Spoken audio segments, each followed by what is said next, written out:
Assalamualaikum dan salam sejahtera. Anda bersama saya Hafiz Dawson dan selamat datang ke Bicara Diari dan Rawat DR pada malam ini untuk edisi 18 Februari 2021. Sebentar tadi anda saksikan perutusan khas yang disampaikan oleh Yang Amat Berhormat Perdana Menteri Tan Sri Haji Muhyiddin bin Yassin berkenaan dengan sempena Hari Anti Dadah Kebangsaan 2021 dengan temanya lebih baik cegah. Banyak mesej dan juga syarat dengan pesanan dan juga apa yang dinyatakan oleh Yang Amat Berhormat Perdana Menteri, dadah merupakan musuh utama negara ketika ini dan masih lagi perlu diperangi, dan juga dengan hashtag Dadah Terkawal 2025 itu matlamat yang kita ingin sampaikan dan juga pihak kerajaan serta seluruh rakyat Malaysia untuk sama-sama memerangi najis dadah ini. Baik, seperti biasa kita mulakan Bicara DR pada malam ini dengan perkembangan terkini COVID-19 setakat 18 Februari jam 12 tengah hari. Seperti anda dapat saksikan di kaca TV ketika ini, kes baharu masih lagi dicatatkan 4 angka, namun dalam keadaan yang kita kata steady dalam bahasa orang putihnya, terkawal 2,712 ketika ini. Namun kalau kita lihat kepada kes sembuh, mencatatkan 4 digit juga dengan angka yang lebih memberangsangkan. Semalam juga 5,000 lebih, hari ini 5,320. Ini adalah merupakan satu makluman yang cukup menggembirakan kita, apatah lagi mereka sebagai barisan hadapan yang merawat mereka ini dengan pelbagai cara dan kaedah, dan kini kes sembuh sudah pun mencapai 85.52%. Namun duka cita dimaklumkan, kita ada lagi 25 kematian dan juga merupakan kematian tertinggi pernah dilaporkan dalam masa satu hari. Jadi kami di Bicara DR mengucapkan salam takziah kepada keluarga mangsa. Baik, Selangor masih lagi mencatatkan kes tertinggi ketika ini dalam sumbangan kes hari ini, iaitu 2,712, masih lagi mencatatkan 1,000 kes, dan ini pentingnya kenapa PKP dilanjutkan bagi kawasan Selangor, Kuala Lumpur, Johor, Pulau Pinang. Ini adalah disebabkan oleh peningkatan kes yang masih ketara dan juga perjalanan rentas negeri masih lagi tidak dibenarkan. Bukan sahaja rentas negeri, malah rentas daerah juga tidak dibenarkan. Namun perjalanan lebih 10 km dalam daerah yang sama adalah dibenarkan dan dibatalkan untuk sebelum ini. Dan juga diumumkan oleh Menteri Kanan Keselamatan hari ini berkenaan dengan beberapa SOP baru yang telah dikemas kini, antaranya yang mungkin memberi nafas lega kepada mereka yang mempunyai keluarga besar dan sebagainya, iaitu boleh menaiki kereta melebihi 2 penumpang sebelum ini dan juga mengikut kapasiti kereta. Ini bermakna kalau kereta anda boleh muat 4 orang, maka 4 orang yang boleh dimuatkan dalam kereta itu. Tidak boleh tambah 5 orang duduk dekat tengah ke dekat tepi dan sebagainya. Jangan melanggar kepada SOP itu. Dan yang kedua, dibenarkan duduk satu meja lebih daripada 2 orang, namun SOP-nya tetap sama, penjarakan 1 meter, iaitu penjarakan fizikal 1 meter bagi mengelakkan sebarang jangkitan sekiranya ada outbreak di kawasan tempat makan dan sebagainya. Baik, untuk hari ini kita ingin bercakap berkenaan vaksin COVID-19 kerana pada penghujung minggu ini, 21 hari bulan Februari 2021, kita akan menerima satu lagi sejarah baharu dalam negara, khususnya berkaitan dengan program vaksinasi kebangsaan yang merupakan antara program terbesar yang akan dilakukan oleh pihak kerajaan, iaitu program imunisasi kebangsaan COVID-19. Akhirnya, selama ini kita menunggu yang dikatakan 2 tahun baru ada hasilnya vaksin COVID-19, namun kita melihat kurang lebih 1 tahun bahawa kita sudah pun menerima vaksin, insya-Allah pada 21 hari bulan ini, dan akan dimulakan pada minggu depan 26 hari bulan 2 2021. Namun hari ini walaupun kerusi satu je, saya tidak keseorangan. Saya akan bersama dengan tetamu secara dalam talian ketika ini, Dr. Rohani Haji Ismail, Pakar Perubatan Kesihatan Awam, Sektor VPD FWBD, Bahagian Kawalan Penyakit, Kementerian Kesihatan Malaysia. Apa khabar, Doktor? Baik, Alhamdulillah. Baik, Doktor akan bersama kita selama 1 jam secara dalam talian. Saya keseorangan di sini namun ditemani secara dalam talian ketika ini. Dan untuk tajuk pada malam ini, kita saksikan dulu sedikit teaser bagi memberi bayangan kepada anda apa yang kita akan bincangkan secara menyeluruh pada malam ini. Saksikan.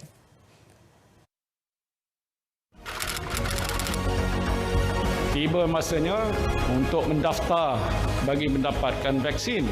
Ingatkan saudara mara dan juga rakan-rakan untuk turut serta. Pastikan kita hadir pada waktu yang telah ditetapkan untuk dos pertama dan juga dos kedua. Dan apabila diri kita dilindungi, kita juga dapat melindungi yang lain, utamanya orang yang disayangi.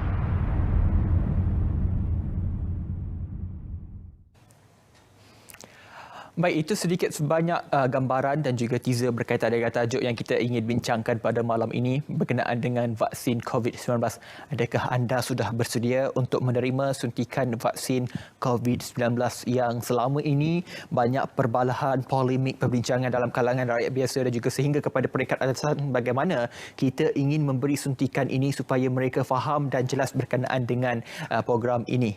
Dan kita akan bersama dengan Dr. Rohani ketika ini untuk kita bercakap berkenaan dengan vaksin. Baik doktor, soalan pertamanya kalau kita lihat doktor, walaupun saya melihat bahawa KKM bergerak begitu pantas dan juga proaktif bagi memberi penerangan berkenaan dengan betapa pentingnya suntikan vaksin COVID-19 ini. Namun penting juga untuk kita memberi ruang ini kepada Dr. Rohani memberitahu kepada seluruh rakyat Malaysia dan khususnya kepada penonton Bicara DR pada malam ini pentingnya suntikan vaksin yang bakal diterima pada 26 hari bulan ini, doktor. Okey, terima kasih Hafiz. Ya. Kita tahu kita akan dapat vaksin yang pertama akan sampai pada hujung minggu ni, insyaAllah. Ya. Dan kita akan memulakan pemberian vaksin tu sekitar 26 bulan nanti, insyaAllah. Ya.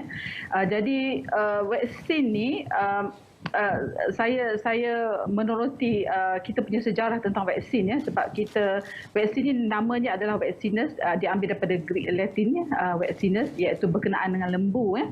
Kenapa ada kena-mengena lembu dengan vaksin ni, dengan apa yang nak kita perkatakan ni ialah pada tahun 1796 kita tahu ada saintis nama Dr. Edward Jenner. So dia perhatikan bahawa pada masa itu kita ada outbreak yang besar smallpox ya.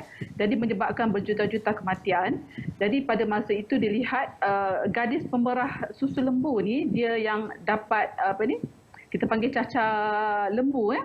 Dia tidak mendapat jangkitan seperti penyakit cacar yang ditemui di kalangan manusia yang lain ya. Jadi dia heran ya. Jadi dia buat eksperimen daripada cecair titis air daripada lembu tu ya. Yang cacar lembu tu dia masukkan hujan ke atas seorang budak ya. Dan selepas 6 minggu tu dia ambil lagi daripada yang cacar yang untuk manusia punya ya, penyakit di kalangan manusia, dan didapati budak ni tidak mendapat jangkitan seperti yang lain ya, di kalangan manusia yang lain. Jadi berikutan daripada itu itulah prinsip utama yang digunakan untuk untuk developing vaksin ni ya. Jadi apa yang dia gunakan sebenarnya, vaksin ni adalah kita develop secara biological ya, dekat makmal ya. Jadi dia ada berbagai platform yang digunakan, sama ada platform mRNA, sama ada platform bakteria itu sendiri ataupun virus itu sendiri, kita panggil whole virus ya. Jadi dengan menggunakan semua platform ni dia akan menghasilkan vaksin. Jadi vaksin ni sebenarnya dia merangsang kita punya sistem imun badan ya. Sistem ketahanan badan terhadap penyakit. Jadi katakan vaksin, kita berkatakan tentang vaksin COVID sekarang ni.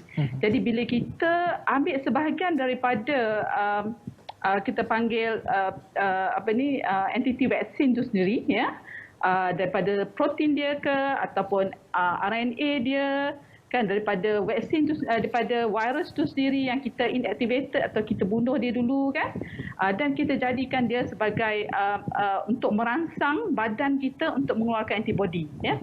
Dia ada dua jenis yang akan dikeluarkan, itu sama ada kita panggil neutralizing antibody, dan yang kedua adalah satu kita panggil T cells yang akan menghasilkan T memory. Dia akan ingat dalam badan kita setiap kali ada jangkitan COVID katakan, virus COVID itu datang, dia diingat. Jadi dia akan menghasilkan tindak balas kepada virus itu sendiri. Jadi kenapa pentingnya vaksin kita untuk COVID? Kita tahu daripada data kita, kita ada beribu kes sehari ya. Jadi kalau kita tidak mula kita tidak mula merangsang secara kita panggil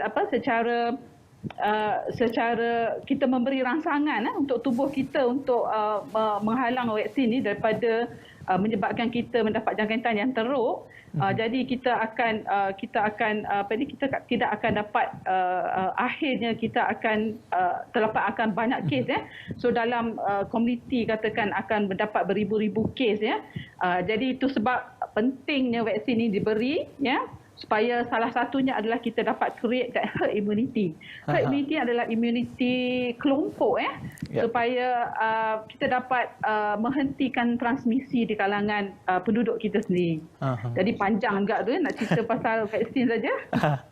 Baik doktor, saya cukup berterima kasih dengan penerangan doktor berkenaan dengan dari mana asalnya vaksin itu sendiri. Saya rasa itu adalah ilmu baru kepada semua yang mungkin sebelum ini tidak pernah dengar asal-usul vaksin itu. Namun kalau kita lihat apa yang disampaikan oleh Yang Berhormat Perdana Menteri, acap kali diucapkan bahawa vaksin ini adalah satu sinar baru untuk kita memerangi COVID-19.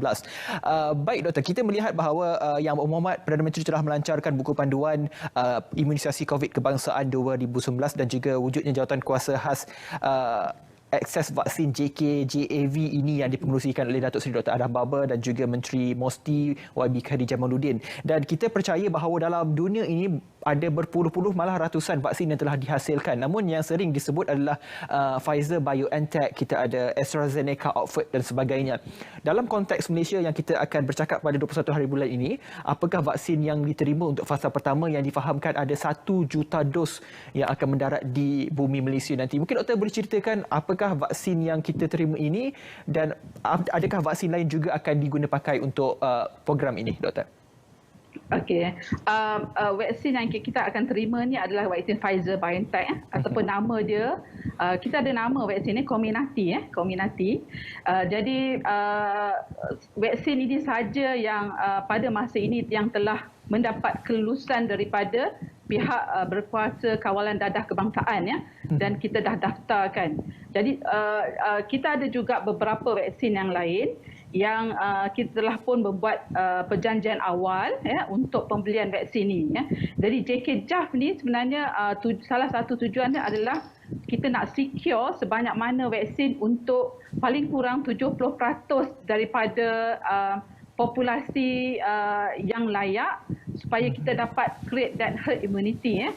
Jadi kalau jadi antara vaksin yang kita telah pun sebenarnya mengadakan perbincangan adalah AstraZeneca. Selain pada Pfizer ya, Pfizer ni dah lulus. Jadi kita akan bawa dah dalam insya-Allah hari hujung minggu ni akan sampai. AstraZeneca, kita ada juga Sinovac. Kita ada Sinovac daripada China, Sputnik V daripada Rusia. Kita ada juga baru juga perbincangan dengan Janssen ya, dan CanSino daripada China juga, Janssen ni daripada USA, dan juga Moderna. So Moderna daripada USA. So kita ada beberapa syarikat pengeluar lah yang kita sedang yang kita dah buat agreement, dan ada juga yang telah menghantar dokumen untuk kelulusan MPRA dan untuk didaftarkan di bawah agensi berkuasa kawalan dadah kebangsaan. Jadi kalau dah once kita dah dapat daftarkan, dan insya-Allah kita boleh bawa masuklah vaksin-vaksin ini, insya-Allah. Itu dia penerangan yang cukup konkret dan juga padat bahawa bukan sahaja satu vaksin yang kita terima, malah banyak juga vaksin yang telah pun dimeterai dan juga dipersetujui oleh pihak kerajaan bagi memastikan vaksin yang kita terima itu mendapat kelulusan di peringkat antarabangsa dan juga selamat digunakan. Bila kita bercakap berkenaan dengan selamat ini, masih lagi wujud perbalahan, polemik, perdebatan di media sosial berkenaan dengan golongan yang dikata sebagai anti vaksin ini yang kita akan tangani selepas ini. Namun kita berehat seketika, kembali selepas ini bersama saya dan doktor dalam Bicara DR.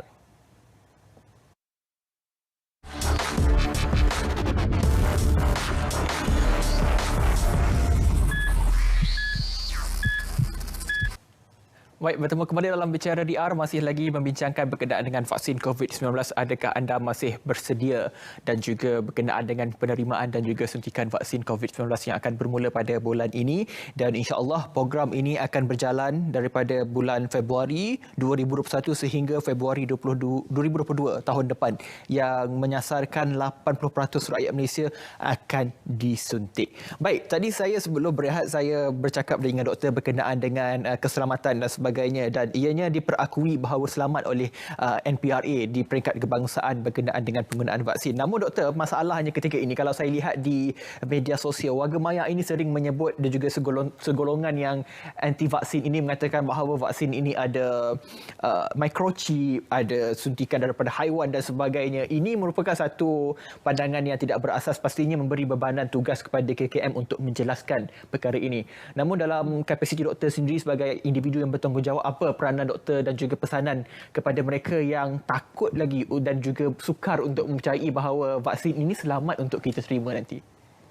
Okey, kalau ikut kajian kita daripada Bahagian Pendidikan Kesihatan Kementerian Kesihatan Malaysia, dia telah memulakan kajian sejak bulan Disember tahun lepas lah. So daripada kajian tu kita dapati ada dalam 67% yang akan memang ni sure. Dia kata dia akan ambil vaksin tu ya. Tapi kita ada juga 17% yang memang tidak akan ambil langsung. Dia bagi jawapan dia tidak akan ambil vaksin ni. Tapi kita ada juga beberapa peratus, selebihnya itu ialah kita panggil di atas pagar. So dia antara nak ambil ataupun tidak ambil. Dan bila kita buat pertanyaan tentang kedua-dua kumpulan ni, yang atas pagar dan juga yang tidak mahu ambil, semua ada je perasaan yang tinggi juga untuk yang menyatakan takut akan kesan-kesan sampingan ya. Sebab yang ni bukan tipikal macam kita kata vaksin ni, dia bukan vaksin yang biasa kita jalankan kajian klinikal yang 15 tahun, 10 hingga 15 tahun sebelum ni ya. Jadi dia amat pendek. Jadi semua orang ada ragu-ragu ya. Tapi kalau kita tengok data, Malaysia kita start sedikit lambat sebab ada banyak dalam perjanjian tu yang kita perlu perhalusi ya. Dan juga kita salah satunya pun kita nak lihat juga kesan-kesan sampingan di negara-negara lain ya. Jadi daripada data negara-negara lain untuk jika ada kumpulan ni sekarang ya. Jadi daripada data negara-negara lain dan juga data kajian klinikal kita tengok semua data ni secara intensif ya, secara detail ya, supaya kita nak pastikan rakyat menerima vaksin yang selamat ya. Jadi kita tengok data dia memang ada kesan-kesan sampingan ya. Memang kita tak boleh nak elak kesan sampingan ya. Satu kesan sampingan ni adalah sakit-sakit di tempat injection site ya. Jadi kebanyakan kesan sampingan dalam 50% lebih lah, 50 ke 70% tu adalah sakit di bahagian injection site tu sendiri. Kita tahu sebenarnya bila kita beri vaksin melalui otot kita kita akan beri dekat sini dekat deltoid ni kita panggil, dia intramuscular ni memang akan memberi kesan sakit ya. Kadang lepas tu kita akan tak boleh nak angkat tangan, tapi dalam masa 2-3 hari dia akan elok insya-Allah dia akan elok balik ya. Jadi ini kesan sampingan yang memang rata-rata di dalam jurnal dan dalam data-data yang kita lihat di negara lain, ini yang paling banyak ya. Jadi kesan sampingan yang kedua kita panggil moderate tu adalah seperti demam, muntah ya. Itu hanya dalam kurang daripada 20% ya. Dan ini boleh baik dalam masa 5 hari. Jadi lebih kurang daripada 2 hingga 7 hari semua kesan-kesan sampingan ni akan resolve kita panggil ya. Dan yang memang yang kita perlu beri perhatian yang detail yang lebih adalah kepada sesiapa yang mempunyai sejarah alahan yang teruk sebelum ni ya. Jadi kita dapat tahu yang dapat kita ada kes anaphylactic shock. Yang ni saya rasa yang ni orang amat takut dengan anaphylactic shock ya. Jadi kalau kita tengok anaphylactic shock ni sebenarnya dia hanya berlaku kepada 4 orang daripada 1 juta orang yang menerima vaksin ya. ini data yang terbaru daripada US dan juga UK. So dia memang terlampau sedikit, peratusnya terlampau kecil nak bandingkan dengan dia punya benefit tu ya. Dan oleh sebab itu Kementerian Kesihatan Malaysia kita bersedia untuk menangani kes-kes ini ya. Untuk maksudnya kita sediakan kit emergency di tempat semua tempat pusat pemberian vaksin, dan latihan juga sedang dijalankan khusus untuk menangani kes ni di kalangan kita punya kaki tangan kesihatan. InsyaAllah sebenarnya kita tidak perlu ragu ya, disebabkan satu, kita jamin keselamatan,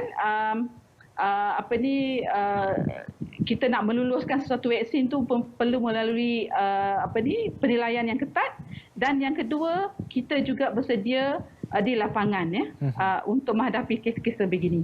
Ya. Kalau kita lihat kepada mereka yang menjadi sukarelawan untuk menerima suntikan untuk kajian klinikal juga dilaporkan melebihi daripada jangkaan, ini menunjukkan bahawa rakyat Malaysia ini tidaklah sepenuhnya tidak percaya kepada suntikan vaksin ini. Kalau doktor, kalau kita melihat kepada fasa 1 adalah melibatkan mereka di barisan hadapan, dan juga kalau saya menyentuh kepada fasa 2 yang bermula pada April sehingga Ogos tahun ini adalah mereka yang merupakan golongan warga emas yang berumur 66 tahun ke atas dan juga dikatakan sebagai golongan berisiko ini. Namun penting juga untuk kita memaklumkan kepada mereka apakah persediaan yang mereka perlu lakukan dalam tempoh sebelum mereka menerima pada bulan April nanti, doktor. Okey. Kategori yang kedua, itu untuk fasa yang kedua, kita beri kepada kumpulan yang kita anggap sebagai berisiko tinggi. Sebab kita tahu daripada data kita, daripada hospital punya data, kumpulan ini peratusan dia untuk mendapat keterukan jangkitan yang teruk dan juga kematian adalah dalam golongan 60 tahun dan ke atas. Jadi berikutan daripada itu, dalam polisi kita akan memberi bagi fasa kedua ini ialah warga emas 60 tahun dan ke atas ya. Ada pembetulan sikit situ sebab 60 tahun kita ambil daripada dasar kesihatan warga emas, di mana definisinya adalah 60 tahun ke atas ya. Itu satu. Yang kedua adalah mana-mana warga yang mempunyai comorbidities. Comorbidities ialah penyakit-penyakit lain kronik seperti kanser, darah tinggi, kencing manis, sakit jantung, sakit buah pinggang, dan ada banyak lagi kita akan senaraikan nanti untuk yang kita panggil comorbidities ni ya. Jadi kita perlu beri kepada mereka ni supaya kita akan pastikan jika ada jangkitan, mereka tidak mendapat jangkitan yang teruk dan juga kematian ya. Jadi ini adalah kumpulan yang memang kita nak lihat, dan jumlahnya sebenarnya agak besar dalam 9.4 juta untuk kumpulan ini saja. Jadi yang inilah hasrat kita supaya dalam fasa kedua ini kita dapat beri kepada kumpulan yang berisiko tinggi ini. Baik doktor, sebelum kita berehat sekali lagi, kalau kita melihat kepada banyak laporan media, bukan sahaja dalam peringkat tempatan, kalau kita lihat kepada laporan media luar negara, ramai doktor juga menyebut berkenaan dengan alahan, kerana ramai yang mereka berada di luar negara mengatakan bahawa alahan teruk dan sebagainya, dan itu sedikit sebanyak memberi sedikit ketakutan kepada mereka yang bakal menerima nanti. Dan kita ingin tahu, kalau saya diterima suntikan nanti dan juga mengalami alahan, apa yang perlu saya lakukan? Dan saya pasti ramai yang tertanya apakah yang mereka perlu lakukan jika mereka juga terkena alahan dan sebagainya. Itu akan ditangani oleh doktor. Sebaik sahaja kita berehat sekali lagi, kembali selepas ini dalam Bicara Diari dan Rawat.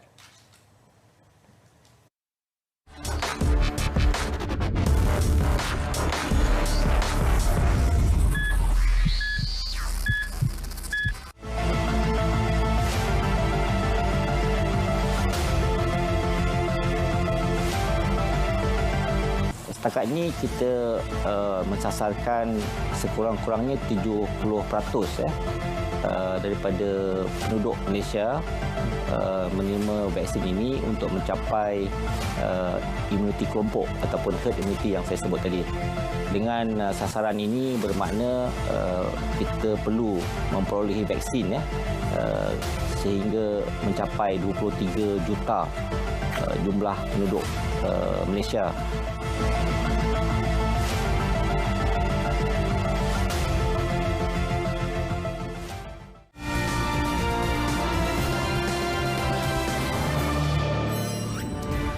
bagi terus menyokong golongan usahawan dan perniagaan untuk menjana pendapatan melalui jualan dalam talian ataupun platform e-dagang. Kerajaan akan mempercepatkan pelaksanaan kempen e-dagang PKS dan PKS Mikro dan kempen Shop Malaysia Online dengan jumlah peruntukan RM300 juta.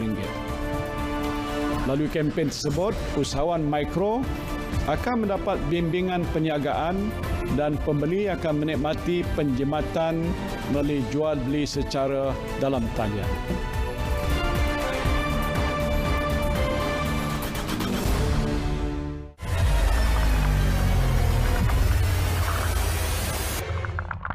Tiga faktor yang menjadi paling penting dari segi penerimaan vaksin itu. Pertama, dari segi efekasi, keberkesanan.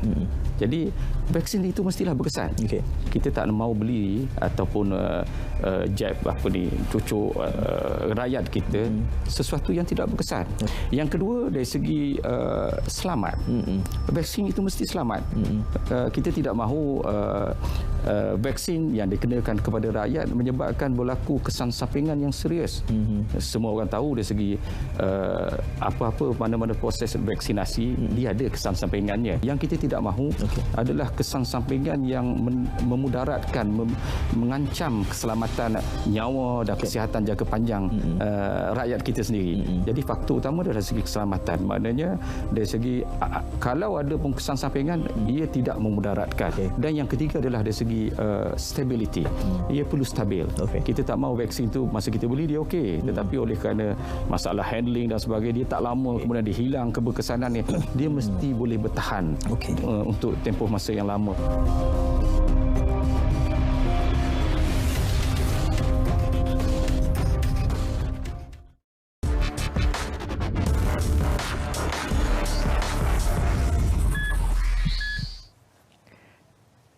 Baik, bertemu kembali dalam Bicara RDR. Terima kasih kerana masih setia di saluran Berita RTM dan juga menonton secara langsung di Facebook Live Berita RTM.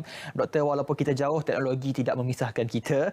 Dan soalannya berkenaan dengan vaksin COVID-19. Doktor sudah menyebut berkenaan dengan kesan sampingan alahan dan sebagainya. Namun kalau kita melihat apa yang dikongsikan banyak oleh laporan media juga pendapat-pendapat pakar kesihatan awam, mereka mengatakan bahawa lebih banyak kita panggil manfaat daripada kesan yang tidak baik. Namun dalam aspek itu, kalau kita melihat kepada alahan itu bukanlah satu alasan kenapa vaksin itu tidak selamat dan sebagainya. Namun masih lagi wujud ketakutan yang saya katakan tadi berkenaan dengan mereka sekiranya individu A mendapat vaksin dan juga mendapat alahan, apa yang mereka perlu lakukan. Kalau kita melihat kepada laporan media antarabangsa juga, kalau di negara A dapat alahan akan dapat papasan dan sebagainya. Bagaimana dalam aspek ini di Malaysia KKM tanganinya, Doktor? Untuk yang berkenaan dengan alahan ni, ya, kita mengambil berat tentang yang kes-kes yang sebeginilah, ya. So kalau nanti bila setiap penerima dia akan menerima satu kad vaksin, ya, pada akhir selepas pemberian vaksin, mereka ni akan diletakkan di bawah observation, ya. So observation dalam 15 hingga 30 minit pemerhatian, supaya kita pada masa itu kita akan dapat melihat kes-kes alahan yang teruk, ya. Okey, jadi kes-kes alahan yang teruk ni kalau ikutkan data-data daripada negara lain berlaku dalam 10 minit yang pertama, ya. Tapi ada juga kes yang berlaku 4 jam kemudian, ya. Jadi apa yang kita nak beritahu ialah kalau sesiapa dalam kad tu dia akan ada tulis simptom gejala-gejala yang kita perlu beri perhatian semasa di rumah, ya. Jadi salah satu yang kita nak tengok adalah bila dia ada bengkak badan dan mula ada sesak nafas dan perlu segera ke hospital yang berdekatan, ya. Jika ada simptom yang sedikit pun, katakan demam dan sebagainya, perlu juga datang ke klinik kesihatan yang memberi vaksin kepada mereka, ya, ataupun di pusat pemberian vaksin itu sendiri, ya. Dan kalau yang agak severe ni, yang ada sesak nafas dan sebagainya, terus ke hospital, ya. Jika klinik kesihatan itu agak jauh daripada hospital, ya. Jadi kita nak supaya kes-kes sebegini diberi rawatan dengan segera. Dan satu juga sebenarnya bila pergi ke hospital tu, ahli keluarga minta bawa bersama kad yang syarikat vaksin tu sendiri supaya kita boleh beri rawatan segera. Kita tahu kemungkinan dia berlaku akibat daripada vaksin itu sendiri. Dan juga sebenarnya dalam kad tu kita ada tulis batch number vaksin tu batch dia. Jadi jika ada 2-3 kes yang menggunakan daripada satu batch katakan ataupun di tempat yang sama, kita boleh ambil tindakan yang segera untuk memberhentikan sementara untuk batch tersebut supaya dia tak berlaku, supaya kita dapat jalankan siasatan. Jadi ini amat penting. Jadi dua perkara ni lah. Bawa ke hospital ataupun klinik kesihatan dengan segera bila terdapat gejala-gejala yang saya sebutkan tadi, dan juga bawa kad tu bersama supaya kita boleh cari dan siasat perkara yang berlaku. Jadi tadi Hafiz sebut pasal pampasan sebenarnya Kementerian Kesihatan dia ada perbincangan tentang perkara ni tapi kita tak boleh cerita panjang lebar tentang perkara itu mungkin nanti bila sebab ini pun ramai ditanya juga jadi kita serahkan kepada pihak yang berkenaan untuk menjawab pertanyaan seperti inilah perkara ni, tapi dia ada dibincangkan di peringkat Kementerian Kesihatan Malaysia. Baik doktor, kalau Hafiz, satu lagi tadi saya lupa nak sebut tentang yang warga emas yang kategori 2 tadi kan, apa yang perlu mereka lakukan Jadi sebelum nak datang untuk mendapatkan vaksin tu, mereka perlu berjumpa dengan pakar masing-masing kadang ada yang penyakit jantung dan sebagainya, perlu dapatkan pandangan pakar sama adakah mereka ni boleh untuk menerima vaksin. Sebab kita risau ada yang agak frail, agak lemah untuk mendapat vaksin. Tapi kalau yang ni yang kita agak risau. Jadi kalau untuk penyakit-penyakit yang agak yang kita perlukan precaution, kita panggil, macam yang ada bleeding disorder, ada pendarahan dan sebagainya, perlu dapatkan pandangan pakar terlebih dahulu adakah pada masa itu sesuai untuk mengambil vaksin. Kita boleh saja defer, maknanya kita boleh saja tukar appointment, tak ada masalah, sehingga dia boleh bersedia untuk mengambil vaksin tersebut. Ya, doktor, berdasarkan apa yang doktor terangkan, apa yang KKM lakukan, saya percaya 100% bahawa KKM sudah pun bersedia dalam apa jua kemungkinan yang bakal berlaku sekiranya menerima suntikan, sama ada baik ataupun tidak baik nanti, insya-Allah semuanya dalam keadaan selamat. Baik doktor, kalau kita kembali semula kepada jumlah ataupun senarai vaksin yang ada AstraZeneca, ada Pfizer, BioNTech dan sebagainya. Ada yang menyebut bahawa suntikan adalah 2 jabs ataupun 2 suntikan ini. Namun ada yang mengatakan bahawa AstraZeneca Oxford ini hanya memerlukan 1 suntikan sudah menunjukkan keberhasilan. Namun dalam konteks ini, apa perbezaannya dari segi keberkesanan dan juga suntikan yang kita akan terima? Adakah 2 mengikut Pfizer sendiri ataupun Astra itu hanya 1 suntikan sahaja, doktor? Okey, kita memang ada vaksin yang 2 suntikan dan ada juga yang perlu hanya 1 suntikan Jadi contoh bagi yang mempunyai 2 suntikan adalah macam Pfizer, AstraZeneca ada 2 kemudian kita ada Sinovac pun 2, Sputnik pun 2 Yang satu yang ada yang kita bincangkan adalah CanSino dan juga Johnson daripada US Jadi beza antara duanya ialah dari segi kita lihat dari segi keberkesanan Kalau yang 2 ni saya bagi contoh Pfizer Pfizer kalau kita bagi 1 saja dos dia, keberkesanannya hanya 53%. Maknanya hanya 53% saja yang daripada 100, 53 orang saja yang ada tindak balas imun, antibody tapi selebihnya itu tidak ada ataupun kurang jadi itu sebab kita ada booster, dia bagi booster, kita panggil booster untuk yang second dose tu ada booster, so dia bagi booster tu yang menaikkan keberkesanan tu dia sehingga 95%. Yang tu beza dia sebenarnya tu sebab kita semua orang kalau yang 2 tu dia kena ambil 2 dos dan kita pun memang simpan yang 1 juta dos tu kita simpan untuk 500,000.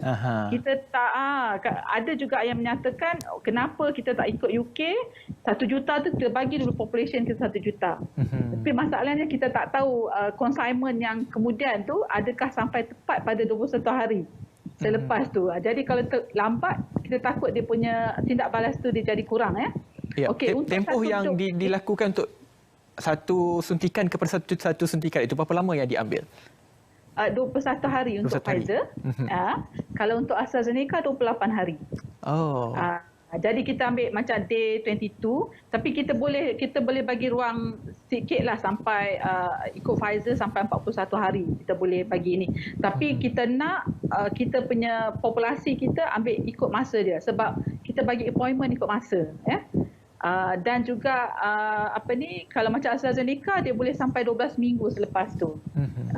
Jadi 28 hari sampai 12 minggu. Dia orang punya kita tengok dia ada perubahan lah dari segi antibody tu. Tapi yang saya nak cerita yang pasal satu dos tadi tu, satu dos tu ada juga yang tinggi dia punya, bila kita bagi satu dos, katakan macam Johnson tu dia punya keberkesanan tu sehingga 66%, ya. Kalau ikut WHO, acceptable peratus 50% ke atas tu dianggap acceptable, ya. Tapi kita sebenarnya kat Malaysia kita nak tinggi lagi pada tu lah, ya. Kalau boleh kita nak sampai 95% kan. Dan macam Sputnik pun 92% keberkesanan dia. Johnson tu 60 antara 60 hingga 90%, ya. AstraZeneca. Baik doktor, bila doktor menyebut berkenaan dengan 21 hari, 28 hari suntikan pertama kepada suntikan kedua itu, pastinya kadang-kadang kita ni appointment doktor kita lupa dan sebagainya, dan ini juga memberi satu mungkin masalah sekiranya kita lupa dan sebagainya, dan ini juga penting untuk doktor menjawab persoalan ini. Namun doktor, kita berehat sekali lagi untuk kita memberi laluan kepada iklan. Kita berehat kembali selepas ini.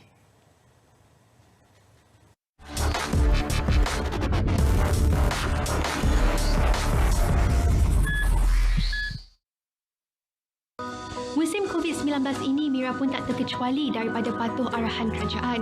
Misalnya, kerja dari rumah. Dan yang paling penting, jaga kesihatan. Manfaatkan ruang, lakukan senaman ringkas di rumah. Contohnya, ikuti senaman secara maya dan boleh hirup udara segar di depan rumah. Jangan lupa, amalkan 3W, wash, wear and warn. Dan elakkan 3S, kawasan sempit, tempat sesak dan sembang dekat-dekat. Kekalkan kecergasan anda dan jaga kesihatan. Sama-sama, kita jaga kita. Budayakan normal baharu, bersama-sama kita putuskan rantaian COVID-19.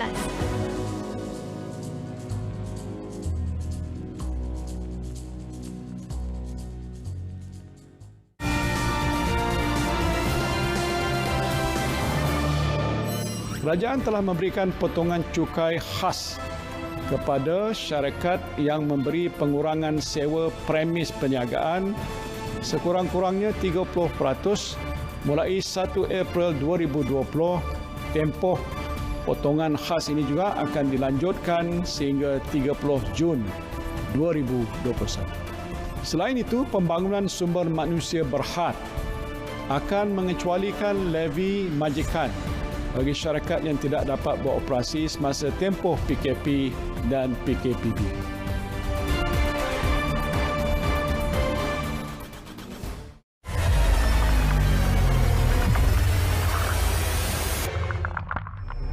Antara isu yang saya lihat adalah mereka akan meminta syarikat-syarikat yang membawa pekerja-pekerja ini untuk bertanggungjawab untuk memastikan golongan-golongan ini juga terlibat. Kerana kita tidak boleh mengabaikan golongan ini sebab dia berada di Malaysia. Maka bila dia berada di Malaysia, dia adalah population yang mungkin akan menjadi pembawa kemudian hari. Jadi kita perlu memastikan bahawa perlindungan itu menyeluruh. Dia tidak boleh targeted, ya. Maka untuk memastikan stop jangkitan, maka kita kena pastikan semua yang berada pada sesuatu kawasan itu mendapat perlindungan yang penuh.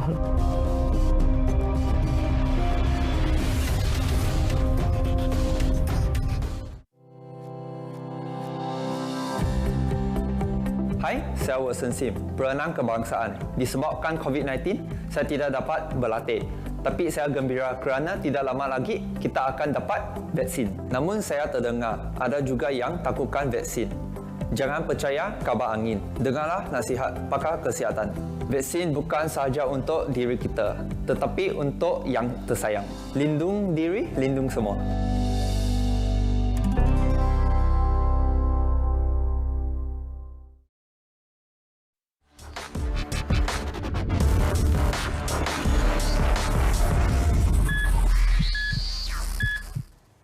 Baik, masih lagi membicarakan berkenaan dengan vaksin COVID-19. Adakah anda sudah bersedia? 21 hari bulan ini menjadi satu sejarah baru untuk kita. Baik, terus saja kepada Dr. Rohani. Masih lagi berbaki dan ini blok terakhir untuk kita memberi penerangan berkenaan dengan vaksin ini. Doktor menyebut berkenaan dengan jangkauan waktu 21 hari hingga ke 24 hari untuk menerima suntikan kedua. Walaupun soalan ini mungkin agak ramai yang cakap mungkin macam takkanlah kita lupa tarikh-tarikh tertentu, namun kita faham ada juga golongan-golongan dan juga segolongan yang mungkin terlupa tarikh-tarikh penting suntikan yang kedua ini. Kalaulah mereka ini terlupa dan sebagainya, apa yang mereka perlu lakukan dalam hal ini? Okey, Hafiz, kita sebenarnya appointment yang kedua ni kita ada dua cara lah kan. Saya cerita dulu sebab satu ialah melalui MySejahtera ya. Itu sebab kita alu-alukan semua rakyat Malaysia bila saja nanti satu install MySejahtera dan satu lagi bila keluar saja nanti yang untuk vaccination tu boleh enroll dalam tu lah kan.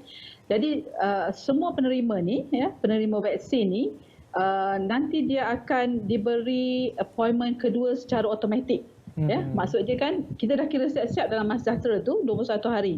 So dia akan bagi tarikh yang hari yang ke-22 Okey, sama juga yang 28 dia automatik dia akan bagi tarikh pada hari yang ke-29 tu untuk the next appointment ya. Jadi 3 hari sebelum tu kita akan bagi reminder reminder untuk datang mendapatkan vaksin ya.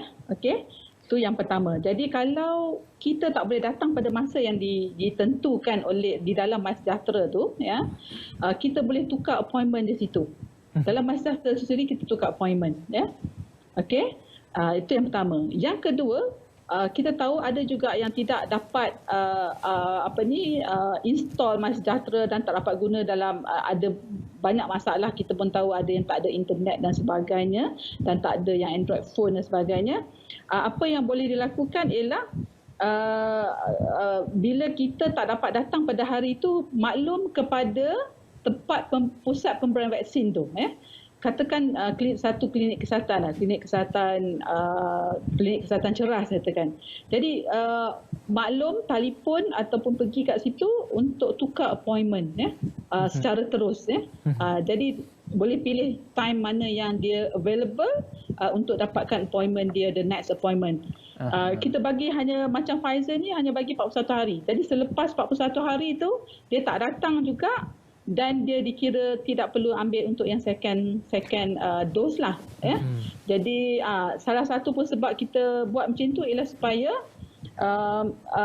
dia kena maklum awal untuk pertukaran appointment ataupun mohon tidak perlu tukar. Awal-awal lagi beritahu dia tarikh ni dia boleh. Jadi kita terus bagi tarikh yang berkenaan. Dan sebab kita tak nak pembaziran vaksin, sayang vaksin ni sukar berebut dengan negara-negara lain untuk mendapatkan vaksin. Jadi kalau kita ada pembaziran tu sangat sedih lah okay.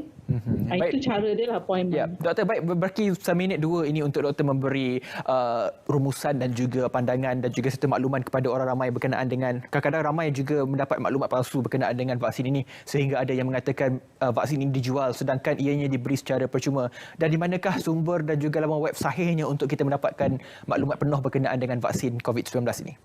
Okey, terima kasih Jadi untuk akhirnya kita nak semua orang percaya bahawa Kementerian Kesihatan Malaysia sebenarnya memastikan vaksin yang sampai kepada kita adalah yang selamat, berkesan dan juga berkualiti insya-Allah. Jadi proses dia memang agak detail untuk memastikan vaksin itu sampai dan diterima oleh rakyat Malaysia Dan yang kedua, jika ada apa-apa masalah, boleh berhubung dengan, boleh saja call hotline CPRC kebangsaan. Semua soalan kita akan jawab. Dan juga ada juga di bilik gerakan, kita panggil bilik gerakan program imunisasi kebangsaan.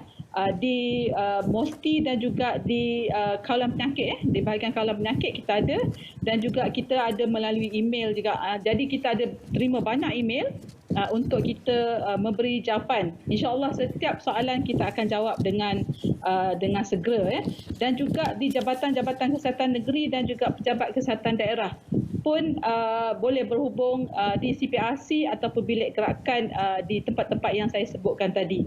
InsyaAllah kita boleh dapat maklumat yang kita perlukan, dan jika ada ragu-ragu memang kena tanya ya, sebab kita boleh beri jawapan yang jelas mengikut apa yang telah ditetapkan ya. Dan di samping itu, jika kita telah dapat vaksin nanti ya, pastikan kita sentiasa masih mengamalkan SOP ya, seperti memakai mask, membasuh tangan dan juga menjarakkan diri kita ya. Sebab dia mengambil masa juga untuk vaksin itu bertindak balas, dan juga kita tak tahu, takut kita berada dalam 5% yang tidak ada tidak ada kesan tu ya. Tetapi bila ramai dah ambil, herd immunity tu dah ada, maknanya transmission dah kurang, insya-Allah semua orang akan kita akan lebih selamatlah. Baik, terima kasih sekali lagi Dr. Rohani Haji Ismail, Pakar Perubatan Kesihatan Awam Sektor VPD Bahagian Kawalan Penyakit Kementerian Kesihatan Malaysia, atas perkongsian yang cukup konkret pada saya dan juga memberi keyakinan bukan sahaja kepada saya, malah kepada semua penonton kita pada malam ini, betapa KKM menjaga keselamatan dan juga keberkesanan vaksin COVID-19. Dan insya-Allah akan disiarkan secara langsung pada 21 Februari ini berkenaan dengan ketibaan vaksin COVID-19 di KLIA, dan juga akan dibawa ke pusat-pusat yang telah ditetapkan oleh pihak KKM dan juga akan dikawal selamat oleh Polis Diraja Malaysia dan juga pihak ATM. Jadi insya-Allah kita doakan semua keberkesanan dan juga berjalan lancar atas program yang dilaksanakan oleh pihak kerajaan, khususnya Kementerian Kesihatan Malaysia. Baik, terima kasih kepada semua menonton kami secara dalam talian dan juga di live TV berita RTM saluran My Preview 123, dan insya-Allah minggu depan kita akan memberi lagi satu bingkisan dan juga penumpuan berkenaan dengan vaksin COVID-19. Dan insya-Allah 26 ini jangan lupa kita doakan supaya ianya menjadi satu sinar baru kepada kita, dan kita doa banyak supaya ianya berjalan lancar. Baik, terima kasih kepada menonton. Saya Hafidh Hasan. Assalamualaikum dan